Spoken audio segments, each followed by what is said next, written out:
Many of us, over the years, and in some cases decades, have played games that we absolutely love and then want to play more of, whether that's sequels or whether that's other spiritual successors. I'm sure that pretty much everyone watching this video could name more than one title. For some of us, this is going to be genre specific. For me, it would be space games. For others, it would be entirely separate genres. But every so often, a game comes along that kind of crosses the boundary of genre and people tend to love across the board. One of these, of course, is Mass Effect. And here's the thing, despite that franchise's age, no one has taken the crown from it just yet. But there's a new successor potentially in the works here, and my hopes that this could be the real deal. The game is The Expanse, Osiris Reborn. Now, you may have seen the footage that's available right now that's just released as part of Gamescom and showing a bit of the Ganymede mission as well as the trailer. I've seen the same footage, but I've also seen a bit more in a behind-the-scenes presentation given this week by the team at Owlcat Games. Here, we saw a huge section of the Ganymede mission, and we also got the opportunity to sit down with the developers at the end to go through a pretty lengthy Q&A. So I've got a lot of information here for you if you want to hear about all of that. And I'm kind of coming up at this from the angle as to how much of Osiris Reborn is its own game and how much of it is inspired by Mass Effect. There's also another pretty interesting parallel here. BioWare, of course, back in the early days were known for their hardcore intensive RPG games, and they kind of went more mainstream with Mass Effect.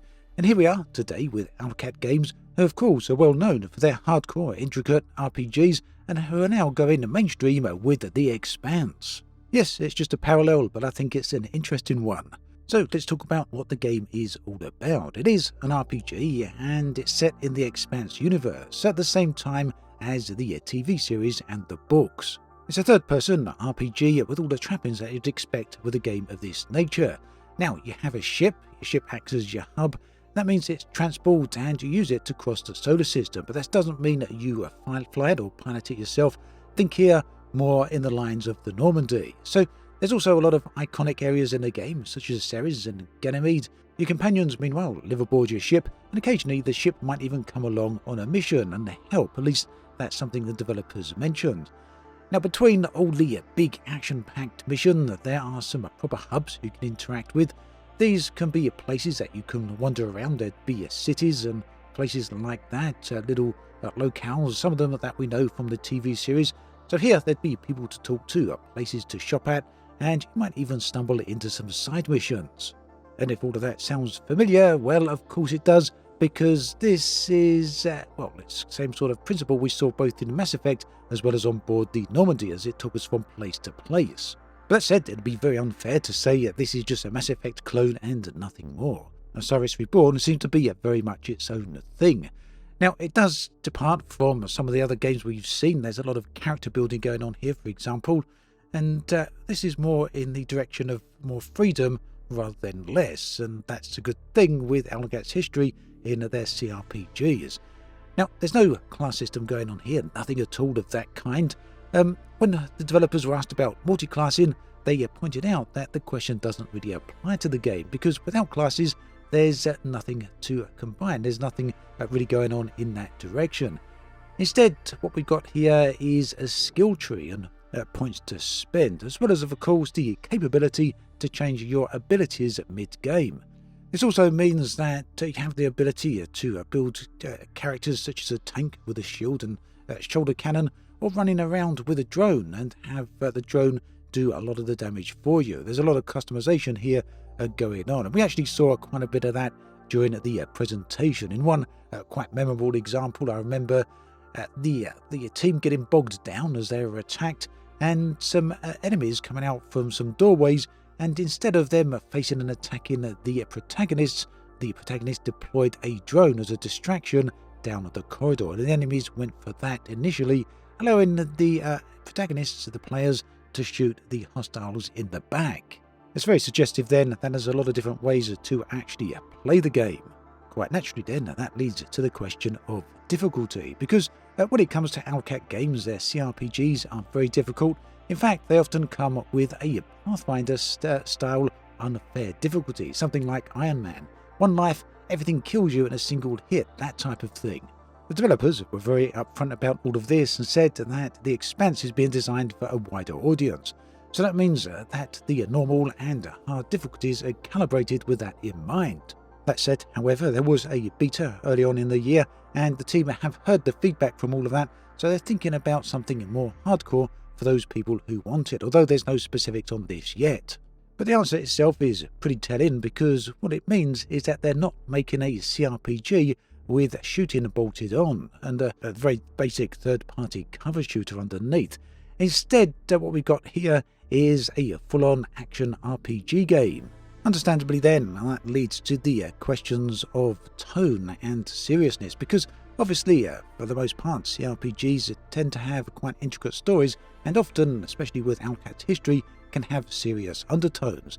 The Expanse itself, of course, is nothing if not serious sci-fi. This is a very hardcore storytelling, and a lot of people getting hurt, a lot of people getting killed, a lot of serious themes going throughout the entire story. And anyone who's watched the TV series or read the books will be well aware of these themes. It's a subject that come up in the Q&A, specifically about the Eros incident, which many of you will be aware if you're familiar with the story, is a significant incident that has far-reaching impact and implications. The thing is that there were a number of complaints about this back during the beta period, and this was brought up during the Q&A. The complaint that a lot of the characters within the story just didn't take the Eros incident with any level of seriousness, certainly not the level of seriousness that it demands. In fact, a constant comparison was brought up, that of Marvel. You know, the way the characters often react into that, never really taking anything too serious. Everything is a little bit light-hearted, everything is a bit of a joke. It's a tone that's completely at odds with the Expanse itself. Interestingly, the team did answer to this, and they said they've taken that feedback very much on board, and to some extent agree with quite a bit of it. And you may have seen the news about this over the recent months, that some of the Expanse voice actors, have been recast as a response to that. The takeaway point, at least as far as I could understand, is that the game is not going to be quite so full-on hard and gritty as the books or the TV series, but it's also not going to be quite as light as the beta demo was portraying earlier on this year. When it comes to the presentation I sat through, there was probably around about an hour, maybe a bit more, hour and a half of gameplay footage that we watched, and we did get to see the characters interact with each other. And actually, I don't want to go into too much depth on this, because it's very easy to take some of these scenes out of context. I mean, if you lift a Mass Effect scene out of, or a Mass Effect mission out of the wider game, it can be very easy to misinterpret the way that is presented, the relationships between the characters, because you really need the entire background to appreciate it. But with that in mind, I would go as far as saying that some of the dialogue here didn't feel quite as rich or as deep as some of the storytelling we see in the Expanse, well, fans of the Expanse might actually hope for. I kind of found it hard to see any chemistry between the characters on screen. For one part, the two main characters that you play with, at least on this mission, were a set of twins, and they just kind of didn't really seem to have the bond that one might expect that the story was trying to set up for them. The same is true when they meet another character known as Michael. The interaction felt a little bit on the superficial side. Now, normally for many games this wouldn't really matter, but when it comes to RPGs, relationships between the characters and the way the stories are here told can be very, very important. At any rate, that was just my initial take based upon what limited footage we saw, and I don't want to misjudge it until I've actually got the full game in my hands and we're seeing many hours of these interactions between the characters. In terms of the gameplay, it's very reminiscent of Mass Effect and games of that nature. The mission largely comprised of running around and getting involved in combat. The combat involved a lot of third-person cover, using some of the special abilities, some quite nice special effects going on there with that, as well as, of course, a lot of gunplay.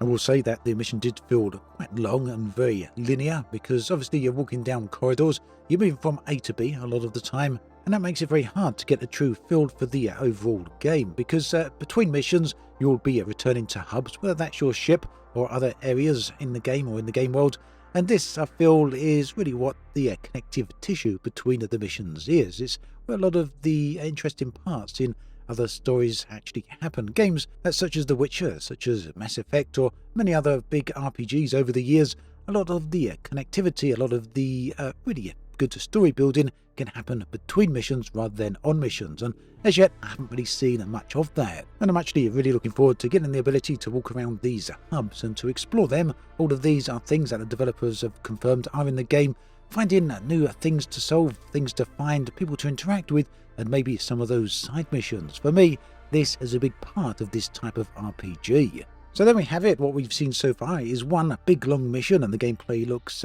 pretty interesting, but also very hard to read because it has a lot of standard type of mechanics in there, stuff that you see in pretty, a whole lot of games nowadays. But, in line with what we'd expect from Mass Effect, but for me, this is very hard to tell until it's sat inside the scope of the rest of the game. For what the developers say, a lot of that is there, it's in place, the ship as a home, crew who actually can matter to you, hubs between various different missions, a solar system that you can choose to fly through and find different locations, a build system for your characters with a lot of freedom, perhaps a lot more than BioWare have ever offered, all made by a studio that has a really good reputation when it comes to these type of games. So do let me know what you think about all of this in the comments section below. Thanks for watching this video all the way through. There is another one on the screen right here. Do take care, and I'll catch you next time.